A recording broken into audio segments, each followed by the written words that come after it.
explicarte esto que parece muy sencillo, pero para ti no lo es. Porque es Y que ella no puede apagar su celular, dice. gracias. El, recuerden, poder silenciar sus micrófonos ayudaría bastante, pero no hay problema si alguien se equivoca, tampoco es el fin del mundo. Pero es muy interesante esto porque cada uno compartía y pienso yo en mi propia vida, a mí me encanta aprender. Y en las últimas 2 décadas veo que he aprendido también a reconocer mis limitaciones y a disfrutar de lo que sí tengo y de quién soy y de lo que tal vez nunca aprenderé. También he aprendido a disfrutar, que hay cosas que pues no aprenderé a hacer bien y está bien eso también. Soy como esos deportistas que llegan a los 35 años y dejan las ilusiones, pues ya no avanzarán mucho más en su carrera deportiva, aunque puede seguir en ella. En general, han llegado al límite. Así me siento en muchas áreas de mi vida y eso está bien. Ahora, por otro lado, en mi aprendizaje también he tenido que madurar mucho en mi visión idealista e ingenua de la vida. Por alguna razón, ah, también por décadas creí que el llegar a una meta automáticamente ya sabía o debería conocer muy bien esa área. Por ejemplo, cuando me gradué de ingeniero, eh, yo pensaba que, bueno, pues al conseguir el trabajo yo ya debo saber todo sobre la ingeniería y todo sobre el trabajo. Y, y el admitir que no sabía unas cosas me daba pena, o que había olvidado algunas cosas que había estudiado me daba pena. Ahora entiendo que en el trabajo es donde verdaderamente se aprende muchas cosas, pero en ese momento yo decía, no, pero ya me gradué, yo ya debo saber. O el ejemplo clásico que siempre doy, esto parece, les va a parecer chistoso, pero cuando me casé, eh, aunque también pensaba así cuando estaba de novio, como que llegaba una etapa, cuando me hice novio, cuando me novié, yo pensé, pues ya debo saber todo lo que es un noviazgo porque ya tengo novia, en vez de seguir aprendiendo. O cuando me casé, no, pues yo ya sé, debo saber todo, pues ya me casé, yo ya debo saber todo con respecto al matrimonio. Y, y una idea que tenía, por ejemplo, por alguna razón, no sé de dónde salió, que cuando uno se casa, ah, pues debe hacer pavo y echar pólvora. Yo no sé de dónde salió esa idea en mi mente y ya debo saber. Entonces, la primera comida que mi esposa me preguntó, oye, ¿qué quieres que te haga de comer? Era 31 de diciembre, era la primera comida que me iba a hacer. Entonces yo le dije, no, pues hazme un pavo. Y ella me miró y se puso a llorar y dijo, la primera comida que te estoy preguntando que quieres que te haga y me pides un pavo. Yo, sí, luego todos los casados no comen pavo un 31 de diciembre. Y, y al verla yo así llorar, dije, no, no, tranquila, no, no tienes que hacer pavo. Y terminé yo haciendo un pollo. El, o echar pólvora ese día. Y dije, no, pues uno de casado ya debe saber echar voladores de pólvora. Y me acuerdo que lo primero que hice fue en ese 31 salir y comprar unos voladores. Yo jamás en mi vida me he echado un volador. Pero dije, no, pues si uno ya está casado, eso es lo que se hace. Y me acuerdo que le dije a ella, tranquila, agarra el volador y yo lo prendo y él se va solito. Digo, bueno, entonces lo agarró, yo lo prendí y empezó, shh, y ella no lo soltaba y me pareció como extraño, ¿y por qué no lo suelta? Y al final, ya después de un rato, le dije, suéltalo. Y ella lo tiró y en ese momento explotó. O sea, lo alcanzó a lanzar, pero no subió, sino que toda la parte que debió haber subido, ella lo retuvo. Uh, y yo pensé que le había volado la mano. Salieron todos los vecinos porque pensaron que era un carro bomba y no, era algo, fue atroz. Yo decía, no, ¿qué hice? Le volé la mano, ella se agarró la mano, pero gracias a Dios lo había soltado. Sí, le partió las uñas y yo pensaba, mi suegro es médico, ¿cómo le explico yo a mi suegro que le volé los dedos en el primer año nuevo que teníamos como casados? No, y ahí me di cuenta y después hablando con otros casados, no, no, uno no tiene que saber ni echar pólvora ni hacer pavos rellenos cuando uno se casa, eso se aprende. Yo, en mi ingenuidad o mi falta de madurez, en varias áreas de mi vida he pensado así Y ahora he tenido que aprender, no, las cosas hay que aprenderlas, que porque uno llega a una etapa no quiere decir que ya debe saber. Pero bueno, quise compartir ese ejemplo clásico de también ser real, igual que los hermanos pudieron compartir de sus experiencias. Pero la pregunta aquí tiene que ver más con Jesús. ¿Cómo aprendieron de él los primeros seguidores? ¿Y cómo podemos aprender tú y yo hoy en día de él? Alguien que, de alguien que obviamente es hábil y entiende bien su tema, como lo es Jesús, y para que comparado a cualquiera de nosotros, parecemos inexpertos de esto. Y hablando con los hermanos en la pregunta, se habló sobre la actitud frente a alguien que nos quiere enseñar, en este caso Jesús, la postura del corazón que a veces podemos tomar cuando alguien nos quiere enseñar, las comparaciones, las tentaciones, las envidias, el compararse con otras personas, el no sentirse hábil. Y de alguna manera u otra tenemos que reflexionar. De pronto no es tan sencillo como pensamos aprender de Jesús, porque al lado de él vamos a parecer como personas que no sabemos nada. Y es como nos lo presenta las escrituras aquí de los primeros seguidores de Jesús. Veremos un capítulo impresionante y veremos solamente una historia en un capítulo impresionante acerca de esto. Yo les recomiendo que el ejercicio que vamos a hacer hoy lo hagan con los dos capítulos que están ahí, el capítulo 9 y el capítulo 10 en Lucas. Pero leamos los evangelios de esa manera, o sea, que podamos aprender y ver estas cosas en los evangelios para seguir aprendiendo este caminar con Jesús. Y luego que cada uno de nosotros podamos también hacerlo en casa, primero empezando solo o sola cada persona, y luego con una o dos personas más podemos hacer esto que veremos el día de hoy. Recuerden que en Juan capítulo 1, versículo 39 dice que cuando dos hombres empezaron curiosamente a seguir a Jesús, él les preguntó, ahí en Juan 1:39, ¿qué quieren? Ellos contestaron, maestro, ¿dónde vives? Y él dijo, vengan a ver, vengan y verán, vengan y verán. Esa es la invitación el día de hoy mientras que miramos estos capítulos. Y esa es la invitación siempre de Jesús. ¿Tú quieres aprender de mí? Pues ven, ven y verás. Los ejercicios de la fe son en especial para nosotros, para nuestra propia fe. Recuerden de qué se trata las enseñanzas de Jesús, de conectarnos profundamente con Dios y su Hijo. De eso se trata todos los ejercicios que se nos dejaron. Ahora, ¿qué es lo que venimos a ver en él? ¿O qué fueron ellos a ver? Pues no solamente dónde vivía Jesús, sino la persona de Jesús. Entonces, las enseñanzas de Jesús, como dice también en Juan, en el capítulo 21, versículo 30, esto se ha escrito para que conozcamos a Jesús, de convencernos quién es Jesús. Porque es difícil convencerse quién es Jesús. Fue para ellos y puede serlo para nosotros convencernos quién es Jesús. Deleitarnos en que viene a darnos a conocer a Dios y a relacionarnos con el Padre. No solamente es a darnos una lista de cosas para mantenernos ocupados en esta vida, no, nos trae una relación con Dios. Pero para eso primero hay que conocer al que nos lleva a una relación con el Padre y este es a Jesús. Pero no solamente es descubrir y conocer, convencerse de quién es Jesús, pero estos ejercicios son para creer en Él o creerle a Él. Porque tenemos nuestras propias ideas de conocer y acercarnos a Dios. Todos llegamos con nuestras propias ideas, y igual que cada uno de nosotros tiene una idea de cómo hacer una amistad, cómo relacionarnos con personas, cómo ser hijo, cómo ser hija, cómo ser padre o madre, cómo ser novio o novia, etcétera. Tenemos ya nuestras propias ideas. Lo mismo pasa con Dios.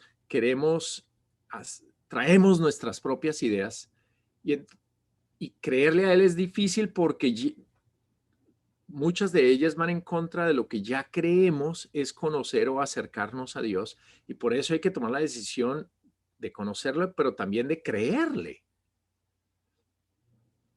Por otro lado, lo que tenemos en las Escrituras son respuestas de lo que otros ya se convencieron. Y explicaré de eso un poquito más adelante. Cada uno de nosotros solo verá esto que dice Jesús: vengan y verán. Solo se ve caminando mi propio camino. Es la única manera que me voy a convencer de quién es Jesús y voy a creer en él. Yo tengo que caminar esto también, no solamente imitar el caminar de otro. Yo tengo que caminar mi propio camino. Es conocerlo a través de mi vivencia. Hay que experimentarlo, y se experimenta amando al prójimo como a sí mismo. Ahí es, por eso necesitamos por lo menos uno más o dos más para amar al prójimo. Ahí es donde verdaderamente se le haya sentido a las enseñanzas de Jesús. Y la mejor manera de hacer esto es empezando de una manera muy sencilla. Y este tiempo que estamos viviendo, en un sentido aislados, todos podemos encontrar una o dos personas con quien podemos practicar todo esto. Y ahí es lo hermoso del tiempo que estamos viviendo, aunque es difícil no vernos presencialmente. Lo hermoso es que lo esencial del cristianismo, ahí es donde, en este momento es donde puede agarrar fuerza en nuestras vidas. Así como cada relación es única, una amistad, un noviazgo, un matrimonio, hijos, padres, mi relación con Dios también será única, especial, porque tiene que ver con todo lo que vivo a diario. Dios está cerca, Jesús está entre nosotros. Ahora, ojo, no estamos hablando de forma, sino de fondo, no de orden, sino de relaciones. No es como alguien dirá, entonces ya no debo participar en reuniones o charlas, sino en esa idea moderna de que Dios y yo nada más. Lejos de la realidad. Todo se trata de cómo Dios se quiere dar a conocer a todos y a relacionarse con todos los que quieran corresponderle a su amor. Se nos han dejado unos ejemplos de personas que caminaron para que nosotros también nos animemos a caminar nuestra propia vida. Son ejemplos, son fotos, son imágenes que se nos han dejado, que nos incitan. Y bueno, ¿y esto para mí cómo va a funcionar también? Yo puedo leer todos los libros que quiera sobre un tema, pero esto solamente obtiene sentido hasta que me lanzo a verificar lo aprendido. Puedo estudiar todo sobre cocina o alguien sobre algún deporte, pero tengo que ejercer lo aprendido, o si no, no sabré cuánto sé. O todos los libros sobre cómo tener amistades, pero solo me daré cuenta hasta que me arriesgo a hacer amigos. O puedo leer todos los libros, puedo tener toda una enciclopedia de cómo tener un buen matrimonio, pero es solamente hasta que me arriesgo a casarme y ver y ejercitar esto. O noviazgo, no estoy incitando que todo el mundo se tiene que casar, es solamente un ejemplo. Pero a la larga es en la vida diaria que me daré cuenta de verdad si estos libros tienen sentido o no tienen sentido. El cristianismo es muy similar en esto. Bueno, vamos al capítulo 9 de Lucas. Quise dar esta introducción para que agarremos el sentido de lo que estamos haciendo, o más bien repasemos el sentido, porque seguro que muchos ya viven el cristianismo de esta manera. Lucas capítulo 9, versículo 1. Voy a leer de la Nueva Versión Internacional. Habiendo reunido a los 12, Jesús les dio poder y autoridad para expulsar a todos los demonios y para sanar enfermedades. Entonces los envió a predicar el reino de Dios y a sanar a los enfermos. Les dijo, no lleven nada para el camino, ni bastón, ni bolsa o alforja, ni pan, ni dinero, ni 2 mudas de ropa. En cualquier casa que entren, quédense allí hasta que salgan del pueblo. Si no los reciben bien, al salir de ese pueblo, sacúdanse el polvo de los pies como testimonio contra sus habitantes. Así que partieron y fueron por todas partes, de pueblo en pueblo, predicando el evangelio y sanando a la gente. El relato continúa en el versículo 10. Cuando regresaron los apóstoles, no sabemos cuánto duró esto, si pudo ser varios días o no sabemos. Cuando regresaron los apóstoles, le relataron a Jesús lo que habían hecho. Él se los llevó consigo y se retiraron solos a un pueblo llamado Betsaida. Pero la gente se enteró y lo siguió. Él los recibió y les habló del reino de Dios. También sanó a los que lo necesitaban. Algo que van a notar en este pasaje son tantos detalles y que salen tantas preguntas, y ojalá quedemos hoy llenos de preguntas al ver todos los detalles que se nos muestra acá, porque algunos no sabemos, como este detalle, por ejemplo, que se van y no dice cuánto tiempo les dijo que se fueran y cuándo regresar, cómo sabían ellos cuándo regresar, regresaron todos a la vez o no, o regresaban poco a poco, los que fueron más lejos regresaron más tarde. No sabemos todos esos detalles. Era muy sencillo. Lo que aquí busca comunicar no son, y veremos eso, no es una metodología, sino cosas más grandes, el corazón detrás. Y por eso, quiero hablar de dos cosas nada más hoy. Uno, ejercicios sencillos en forma, pero profundos en fondo o corazón. De eso se trataba lo de Jesús. En forma, ¿por qué sencillos en forma? Bueno, por las direcciones que da acá, era pocos solos y sin mucho. Pocos. Los envió de 2 en 2. Según lo que nos dice Marcos aquí cuando los envía de 2 en 2. No se trataba de eficiencia, sino de agarrar el corazón. No da la idea que 2 llegaron a miles tampoco.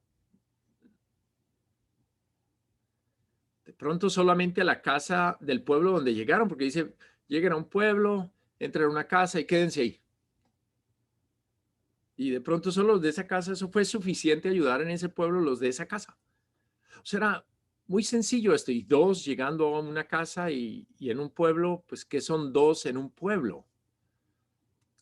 Solos.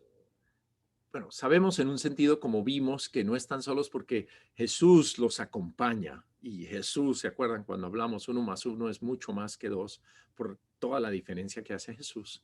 Y aquí Jesús estaba presente porque dice que les dio poder y autoridad. Lo de Él se los dio a ellos de una manera. Él está presente ahí con todo lo que les dio. Pero sí da esta idea de sencillez. No de grupo, no habla de que los envió a los 12 y los 12 era impactante, entraban en un pueblo y armaban una gran reunión. No, eran 2, vayan, entren en un pueblo, en una casita y donde sea, no como nos imaginamos hoy en día las grandes casas. No, estas casas eran muy sencillitas. Y los envió sin mucho, porque le dice, no lleven nada para el camino, ni bastón, ni bolsa, ni pan, ni dinero, ni dos mudas de ropa. Y en cualquier casa que entren, quédense allí. ¿Y cómo así? No llevamos comida, no llevamos 2 mudas de ropa. ¿Y cómo va a ser? O sea, como que Jesús les quitó todo lo que hubiera podido darles seguridad o algo. En lo físico. Sin embargo, los llenó de riqueza espiritual. Y aquí es donde nos damos cuenta, lo grande de esto es lo espiritual, no lo físico, no lo que se ve, porque en lo que se ve, pues no era muy impactante.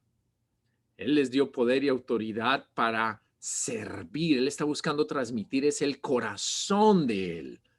Conectarse con la compasión de Dios, poder y autoridad para expulsar los demonios y para sanar enfermedades. Recordarán, aquí es donde él los está llevando a conectarse con los últimos de la fila. No los mandó, vayan y lleguen a los líderes del pueblo. Dice, no, no, no, vayan, vayan donde la gente está más complicada, pero no porque esta sea su metodología como tal, sino que ahí agarrarían el corazón ellos también de él y romperían esos esquemas que también seguro ellos habían aprendido, que para acercarse a Dios hay que ir primero a la pirámide del conocimiento de Dios o la fila de acercamiento a Dios. Dice, no, no, no, esto es muy sencillito. Vayan, vayan directamente a la gente. Y no se trataba de ellos, sino de Jesús y su Padre, de esa compasión divina que llegar a todos y era proclamar el reino de Dios, como les dice, los envió a predicar o anunciar, a proclamar. No era predicarles y caerles encima, no, esta proclamación era, recuerden, estos son los últimos, los débiles, los que ya se sienten lejos de Dios de por sí y sin esperanza de tener cercanía. Entonces esta proclamación era buenas noticias, era de ánimo, de esperanza, de levantar al pueblo, no de seguir hundiéndolo en como ellos ya se estaban sintiendo. Era mostrar, acercar el conocimiento de Dios a cada hogar y reafirmar la cercanía y la disponibilidad de Dios para cada uno. Entonces, la idea que nos deja aquí no parecía muy poderoso, humanamente hablando, digo, ver a dos personas llegar a un pueblo sin dinero, sin comida, buscando a ver quién los alojaría gratis. Pues no parece muy impactante desde el lado humano este plan. Se trataba del mensaje de amor de su maestro, de llevar libertad, salud y esperanza. Esto es, para mí, es hermoso ver en el cristianismo. No se trata de lo que logramos humanamente mostrar a las personas y con los que las vamos a impresionar con lo humano. No se trata de el tamaño de nuestras reuniones o la calidad de montaje que podemos darle a la banda y las luces y todo lo grande, aunque es hermoso pues tener un buen coro y está bien tener un buen sitio para reunirnos. Y si la reunión es grande, que es, bueno, que sea grande. Pero eso no es lo grande de esto. O al menos lo que, como vemos que empezó esto, empezó el cristianismo. No, lo grande era ese corazón que se estaba transmitiendo. Y para ellos lo primero que buscaban agarrarle a Jesús era transmitir ese mismo corazón que él tenía y habían visto hacia los demás. Esa esperanza de conocer a Dios y de disfrutar de su cercanía. Eso fue lo que ellos pudieron primero experimentar.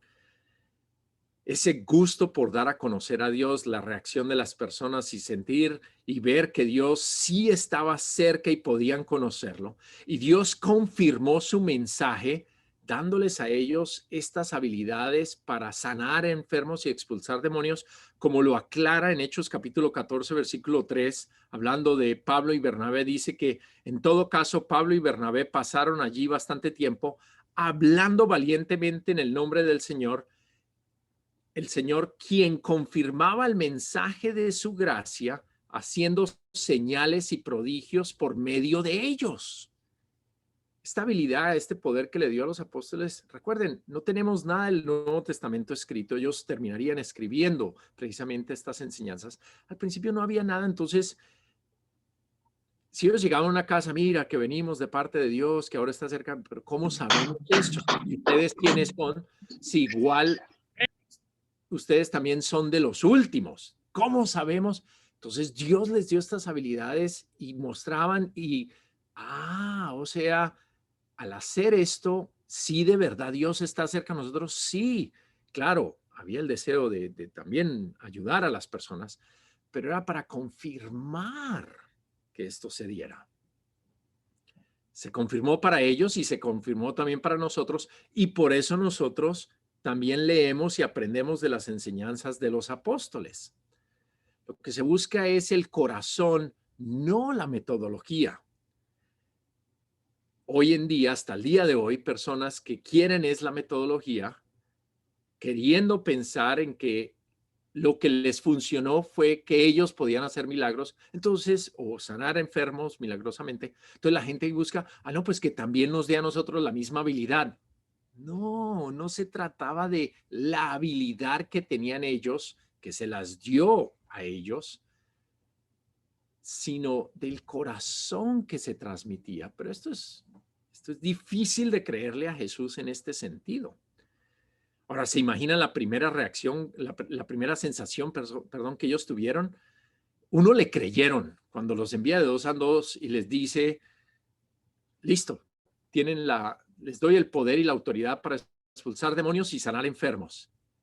¿Cómo se veía eso en ellos? ¿Cómo sabían? Y cuando los envía de 2 en 2, el primero que se atrevieron a sanar, ¿cómo sería eso? ¿Será que sí lo tenemos? Jesús estaba trabajando en ellos para que ellos creyeran en quién era Él también. No solamente trataba lo que ellos estaban ayudando, llevando y amando al prójimo, se trataba más es de desarrollar esa creencia en ellos y de ese amor por el prójimo en ellos. No eran favores que le estaban haciendo a las personas. No es que Jesús los está usando para hacerle un favor a alguien. No, se trataba de su propio caminar, el de los apóstoles. ¿Se imaginan las historias con las que ellos llegaron? No necesariamente los milagros, aunque algunos hablarían de eso también, sino que daban a conocer a Dios, de la esperanza del pueblo. Yo imagino las lágrimas con que ellos contaban las historias y la gente lloraría. ¿Cómo así? Ahora Dios quiso venir a acercarse, vino hasta mi hogar, los mandó Dios a mi casa. O sea, no, eso tuvo que ser algo para ellos tan impactante, ver la alegría del pueblo, el agradecimiento. Y al regresar, eh, bueno, al menos de los que quisieron escuchar, porque también les dice, si no los reciben bien al salir de un pueblo, sacúdanse los pies como un testimonio contra sus habitantes. Se trataba de los que sí querían, no de los que no querían, no de imponer, sino de ganar a los que estaban dispuestos. O sea, tampoco Jesús les dijo, no se pongan a complicarse, quédense ahí, dele y exijan. No, si no los quieren un lugar, pues van a otro. Ahora, sacúdanse, sí, hay un sentido de juicio también, sacúdanse los pies, pero sigan, lleguen a otra casa, sigan amando. Ahora, la pregunta para nosotros, bueno, tal vez no nos ha dado esas habilidades o ese poder, esa autoridad para sanar enfermos y expulsar demonios, pero ¿qué sí te ha dado Dios que lo puedes compartir con otra persona por amor? Y para tú crecer en ese amor por el prójimo, para tú desarrollar, para tú entender algo más de Jesús, conocerlo a Él o creerle a Él, ¿qué sí te ha dado Dios? Porque recuerda, no es por el favor que le haces a otro, se trata de ti, de que tú también crezcas en esto. Habla de eso o usa eso que Dios sí te ha dado.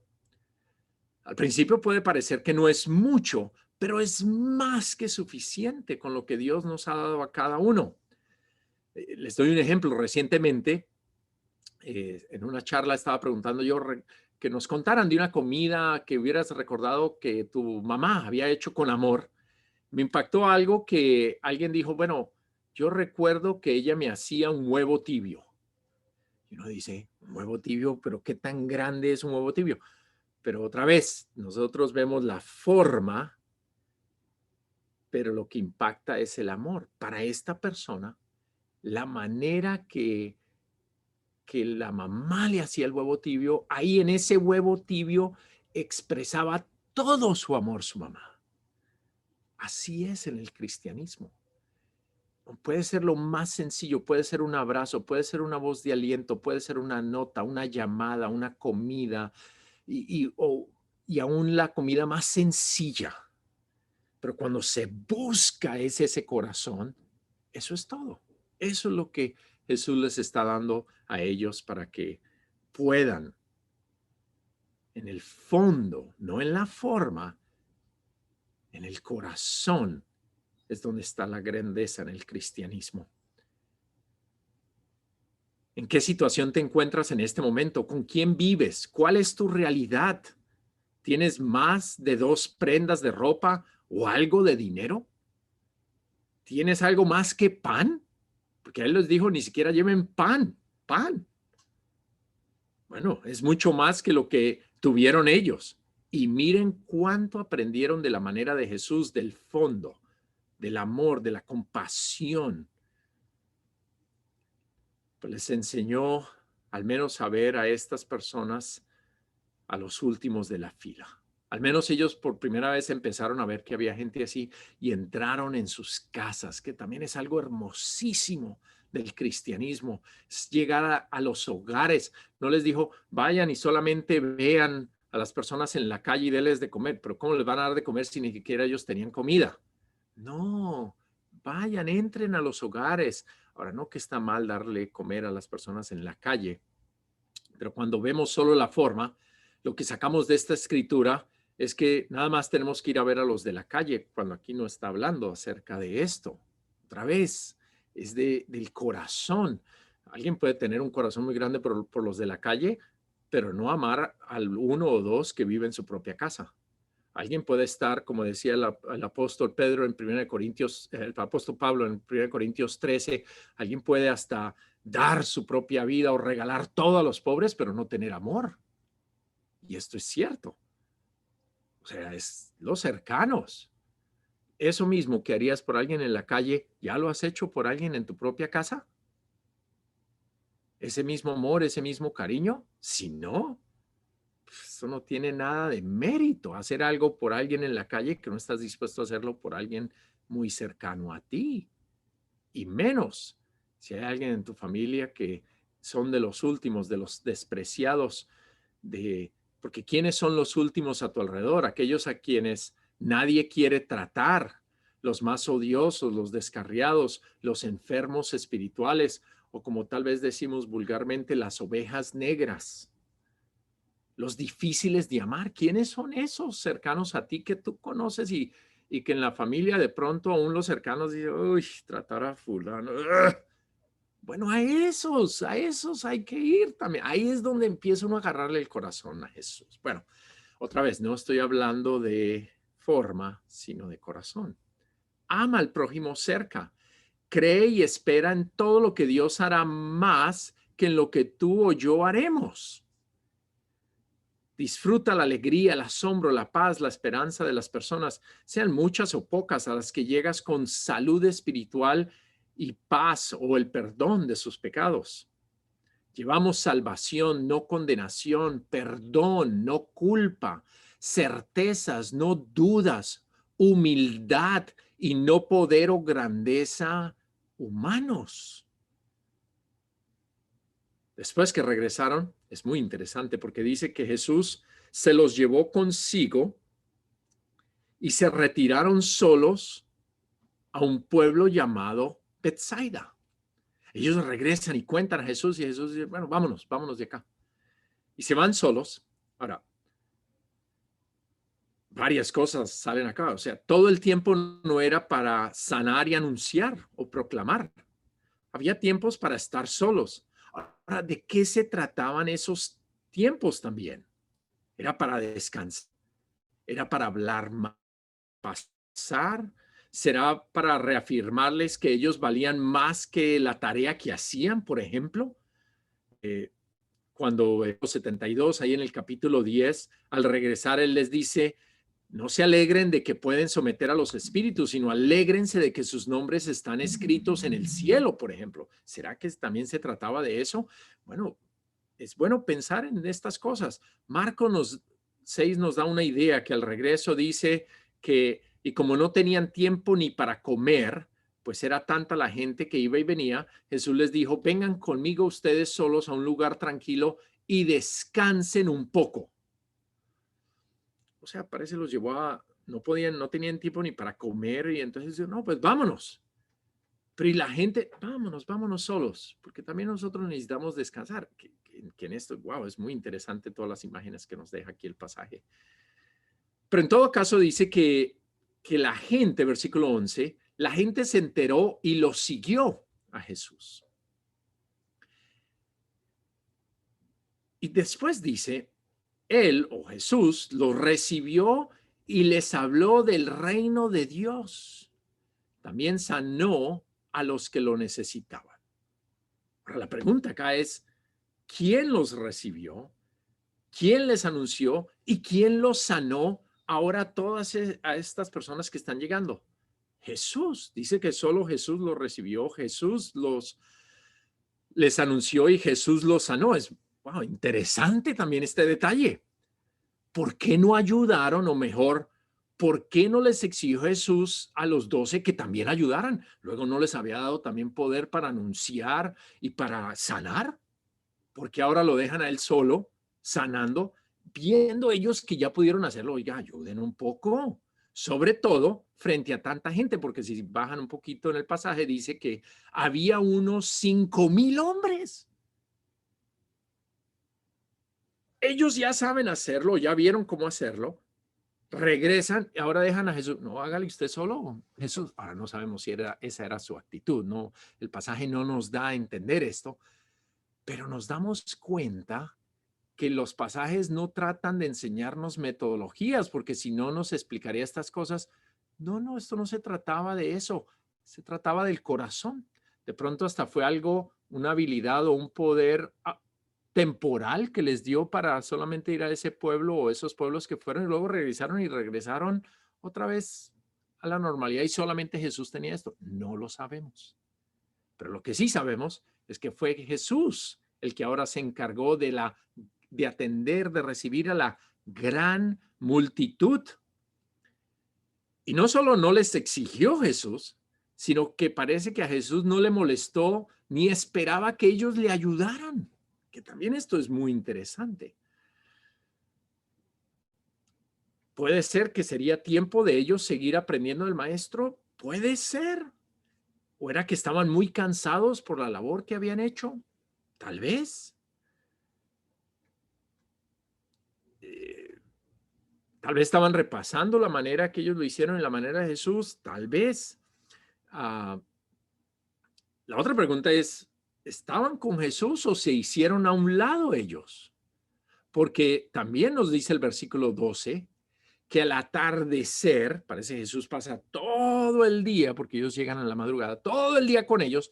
No sabemos ellos qué hicieron, pero dice, al atardecer se le acercaron los 12 y le dijeron. Ahora, pudo ser que ellos estaban también como parte de los 5,000 ahí sentados, que es lo más seguro.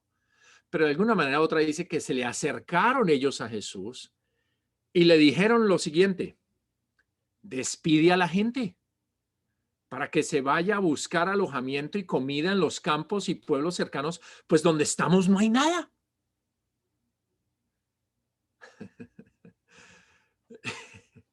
A veces el deseo,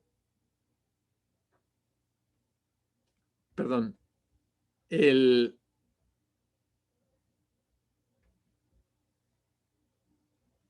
estas cosas que a veces nos llevan a decirle a Jesús, hay peticiones, hay aclaraciones que se le hicieron a Jesús donde él muestra tanta paciencia. Cantamos hace un poco una canción, tu humildad, oh Dios, nos quebranta. Y yo veo este pasaje y la verdad, la humildad de Jesús me quebranta, la verdad. Y cada vez que canto esa canción, la verdad, me eriza la piel y pienso en ejemplos como estos. Aquí está Jesús. Ha pasado todo el día atendiendo a 5,000 personas, predicando, sanando a los enfermos, solo, frente a los apóstoles. Y ellos llegan al final del día, ni siquiera, oye Jesús, mira, tú ya debes estar cansado, ¿no? Y con hambre. Aquí tenemos unos panes, pero no tenemos para todo el mundo, Jesús. ¿Por qué no vamos y descansamos? Tú descansa ya. No. Jesús, tenemos un plan. Despide a la gente para que vayan a buscar de comer. Y porque ya es tarde. Aquí no hay nada.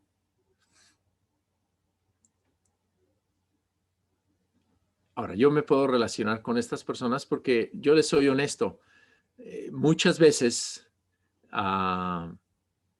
yo he hecho cosas similares y hasta el día de hoy seguro que hay mucha gente que en sus oraciones, y yo me incluyo ahí, hacemos cosas similares, peticiones y aclaraciones similares con Jesús.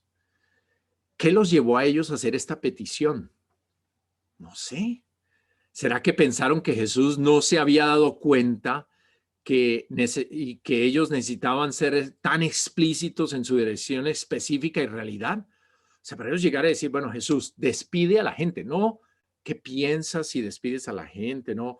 Ahora, igual no sabemos la actitud con lo que ellos llegan, pero nos da una imagen de ellos le están diciendo a Jesús qué hacer.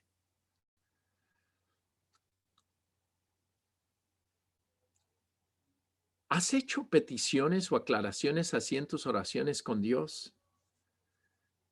Dios, que se acabe ya esta situación, es muy dolorosa. ¿Será que Dios no se habrá dado cuenta y no sabrá Dios cuándo es el tiempo oportuno? Por ejemplo, me pregunto yo. O mire cómo la situación está afectando a tantos, Dios. Oh Dios, ayuda a fulano o a fulana. Mira que está necesitado de comida, de amor, de compañía, de una llamada, una voz de aliento. Dios, ayúdalo. Yo me pregunto, ¿será que Dios ya no se habrá dado cuenta si yo mismo ya me estoy dando cuenta? La verdad, al meditar en todo esto a través de los últimos años, mis oraciones han cambiado muchísimo. O yo solo puedo hacer un poco. No tengo sino esto, Dios. ¿Acaso no sabrá Dios cuánto ya tenemos? A veces me siento como si yo le estuviera más bien enseñando a Dios cómo ser bueno, ser compasivo y ser misericordioso. Como pudo ser en el caso de ellos aquí. Jesús, mira, esta gente tiene hambre, ya déjalos que se vayan, aquí no hay nada, mire Jesús. Ay, cómo no sabría Jesús de esta realidad? Ahora, no me tomen a mal, creo que está bien orar y tampoco estoy hablando mal de ellos porque yo, otra vez, como les he dicho, yo estoy muy agradecido que ellos fueron humildes y honestos para que se vieran con claridad estas cosas y para escribirlas. Pero Jesús sigue siendo tan humilde y paciente y, y lo sigue siendo también con nosotros y Él a veces aguanta muchas de esas oraciones. Ahora, ver tanta necesidad puede ser abrumador. Ver a Jesús mostrando tanta compasión tuvo que ser abrumador para ellos. Si todavía no habían entendido o todavía no tenían esa compasión, seguro que tuvo que ser abrumador ver a Jesús. A mí me ha pasado ver tanta necesidad y a veces ver cuán compasivos pueden ser otros, decir, no, pero ¿cuándo podré yo tener ese mismo corazón? Es abrumador a veces viendo tanta necesidad y sentir que todavía no tengo tanto amor o tanta compasión para los demás. Yo he vivido eso. Este año mismo me ha abrumado al escuchar de tanto dolor, tanta gente a mi alrededor que ha estado enferma, algunos muy graves y otros que han muerto y quedan todos sus familiares. Yo digo, pero Dios, ¿y ahora yo qué puedo hacer? Para mi esposa y para mí es un gusto, es un privilegio conocer a tantas personas, ir a tantos hogares, tener el privilegio que tantas personas han abierto sus hogares para tenernos en sus casas. Pero eso también trae, habernos conectado a ese nivel tan profundo con tantas personas, trae también más sufrimiento. Algunas de las personas con las que ya nos hemos quedado en sus casas han muerto y siguen muriendo. Anoche mismo supimos de nuestro último viaje a, a la frontera, que fui a predicar a la frontera entre México y Estados Unidos cuando estaba todo el problema ese a la pared. Me invitaron y estuve predicando ahí en la frontera, en una de las casas donde una familia nos recibió con tanto amor y fue tan hermoso porque era alrededor del cumpleaños de mi esposa y esta persona que acababa de conocer a mi esposa le programó una pequeña reunión y le hizo una torta y le celebró el cumpleaños. Una mujer que de tanto amor murió anoche. Y cuando recibimos la noticia era como, no puede ser, ¿cómo quedaría su esposo, sus hijos, su... Era una mujer de tanta alegría y murió de COVID anoche. Y era, Dios, no, a veces siento, no aguanto más sentir tanto dolor y sentirme tan limitado. ¿Qué puede uno hacer al ver tanto dolor? No puede uno estar en todas las casas, no puede uno abrazar. Ahora, no que me creas supernatural o que personas necesitan de mis abrazos, no estoy hablando de eso, sino que puede ser muy abrumador ver tanta necesidad en este momento. Si ya amas bastante o si ya tienes una compasión muy profunda, es un año difícil porque hay tanta, como hablaba nuestro hermano Alberto, hay tanta necesidad en estos momentos a nuestro alrededor. Entre más se ama, más se sufre. Yo me pregunto, ¿será que ellos también se sintieron así? ¿Nunca podremos amar como Él ama? No sabemos. Pero yo creo que jamás se imaginaron la respuesta que les daría Jesús frente a su petición. Él simplemente les dice, versículo 13, denles ustedes de comer. ¿Qué? Acabamos de decir, Jesús, que aquí no hay, estamos en un sitio donde no hay nada. ¿Y cómo que les vamos a dar de comer? Con razón ellos le responden a Jesús y le objetan, no tenemos más que 5 panes y 2 pescados, a menos que vayamos a comprar comida para toda esta gente, objetaron ellos, porque había allí como unos 5,000 hombres. Ahora, ¿será que la gente escuchó toda esta conversación o lo apartaron para decirle esto? No sabemos. Pero Jesús dijo a sus discípulos, hagan que se sienten en grupo como de 50 cada uno. Ahora, esto es como 100 grupos de 50 para nada más cubrir los 5,000 hombres. Así lo hicieron los discípulos y se sentaron todos. Versículo 15. Entonces Jesús tomó los 5 panes y 2 pescados y mirando al cielo los bendijo, luego los partió y se los dio a los discípulos para que se los repartieran a la gente. Todos comieron hasta quedar satisfechos y de los pedazos que sobraron recogieron 12 canastas. La paciencia de Jesús, la verdad, es hermoso acá. La bondad de Dios dice que todos comieron hasta quedar satisfechos y los pedazos que sobraron recogieron 12 canastas, según lo que nos muestra en Marcos. Cada uno de los apóstoles recogió una canasta. O sea, no solamente toda la gente comió, pero ahora cada uno de los apóstoles tendría una canasta de pan, ahora de sobras de pan y de pescado, dice, para ellos también quedar satisfechos. Qué impresionante. ¿Cuánto le amplía aquí Jesús la visión a ellos? Y eso es lo segundo. Es ampliar, estos ejercicios son para ampliar la visión del amor al prójimo. De eso se trata, de poder ver, de poder ejercitarnos para ampliar también nuestra visión.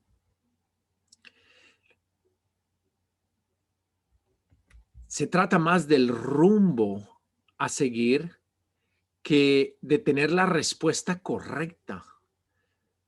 A buscar a buscar resolver los ejercicios cada uno, no a copiar las respuestas de otros. Lo que leemos son los resultados o las respuestas que otros obtuvieron. Citar una escritura es solamente decir, yo sé cuál es la respuesta, pero todos tenemos una copia de las respuestas. La pregunta es, bueno, ¿y a ti ya te dio la misma respuesta que les dio a ellos? Ahí está la difícil de los ejercicios. Es lanzarse cada uno a practicarlo y ver si le da el mismo resultado que les dio a ellos. Es lanzarse a vivir estos ejercicios, a enfrentar la realidad que estemos viviendo, sea la que sea. Esa fue la realidad de ellos. Ahora nosotros tenemos nuestra propia realidad, pero el corazón debe ser lo mismo, la compasión debe ser la misma y ampliar nuestra visión de la compasión debe ser lo mismo. al arriesgarnos a amar en medio de la necesidad, Dios hará lo grande. Ahora, está bien sentirse abrumado. Ellos aprendieron que Dios tiene poder para con 5 panes y 2 pescados dar a comer a una multitud. ¿Qué podrá hacer Dios con lo poco o mucho que tú tienes que yo tengo? Ahí está el meollo del asunto. Arriésgate, dales tú de comer, en un sentido como analogía. Es de la compasión y la misericordia, de la grandeza de Dios, de lo extensa que es. Y también de la humildad para reconocer nuestras limitaciones. Dios hará la transformación en nosotros.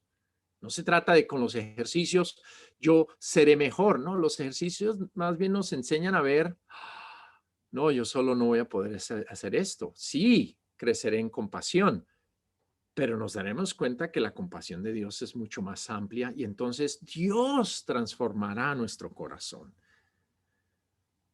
Los ejercicios son una buena oportunidad para ampliar esta visión y esta compasión y este amor, no para pretender limitar el amor y la compasión de Dios. Una de las limitaciones que a veces le ponemos es ponerle un método a nuestra compasión. Y lo que importa es el método. Por ejemplo, alguien puede decir su amor o su compasión lo lleva a dar alimento a alguien. Pero la mala conciencia empieza así, pero no es justo no darle el mismo alimento a los demás. Yo me acuerdo hace años cuando personas quisieron dar alimentos para los pobres ahí desde la iglesia, dar un mercado. Pero personas empezaron a sentirse mal. Oye, pero no todos los que necesitan un mercado están recibiendo un mercado. Eso está mal. Yo decía, no, pero se está mostrando al menos compasión por unos pocos. Eso es lo grande. No, no, no, no. Hay que hacerlo justo. Otra vez, empieza el método a pesar más que la compasión. Y algunos llegan hasta a sentirse culpables. No, pero nada más pude darle de comer a uno y los hambrientos son 10. No, pero es que otra vez, ellos no se sintieron mal que no fueron a todos los pueblos de Judea. No, al menos fueron a uno o a dos o a 12 pueblos. Y eso era más que suficiente para agarrar el corazón de Jesús. No es eficiencia lo que se está buscando acá, es corazón y ampliar nuestro corazón en nuestra visión hacia los demás. Siempre nos vamos a sentir exigidos en el amor al prójimo. No temas, déjate llevar y déjate ampliar en la visión y déjate transformar por Dios en el corazón, no solo en la mecánica de las cosas. Y anima a otros a imitar el corazón de Jesús, no la metodología, la cual en verdad fue muy sencilla. Bueno, terminemos el día de hoy para concluir. Vengan y verán. Es convencerse de quién es Jesús. Para eso es lo que venimos a ver y de eso se tratan los ejercicios que nos deja a cada uno de nosotros. Deleítate en que viene a darnos a conocer a Dios y a relacionarnos con el Padre. Esto se trata de una relación, no de aprender a comportarse correctamente. Es aprender a creer en Él, es convencerse y creerle a Él. Tenemos nuestras propias ideas de conocer y acercarnos a Dios, pues dejémonos convencer es por las de Jesús. Él es el único que lo ha visto. Ahora, por otro lado, también se nos han dejado las respuestas de lo que otros ya obtuvieron, que ya se convencieron. Ahora obtengamos nuestras propias respuestas también. Esto solo se ve caminando mi propio camino. Conocerlo a través de la vivencia, hay que experimentarlo y se experimenta amando al prójimo como a sí mismo. Y para esto se han dejado unos ejercicios sencillos en forma, pero profundos en fondo. Ejercicios para ampliar la visión del amor al prójimo, como dice en Romanos 8, porque a los que Dios conoció de antemano, también los predestinó a ser transformados según la imagen de su Hijo, para que Él sea el primogénito entre muchos hermanos. Tengamos una oración por el pan y por el vino, recordando a nuestro hermano mayor, nuestro Señor Jesús. Oremos.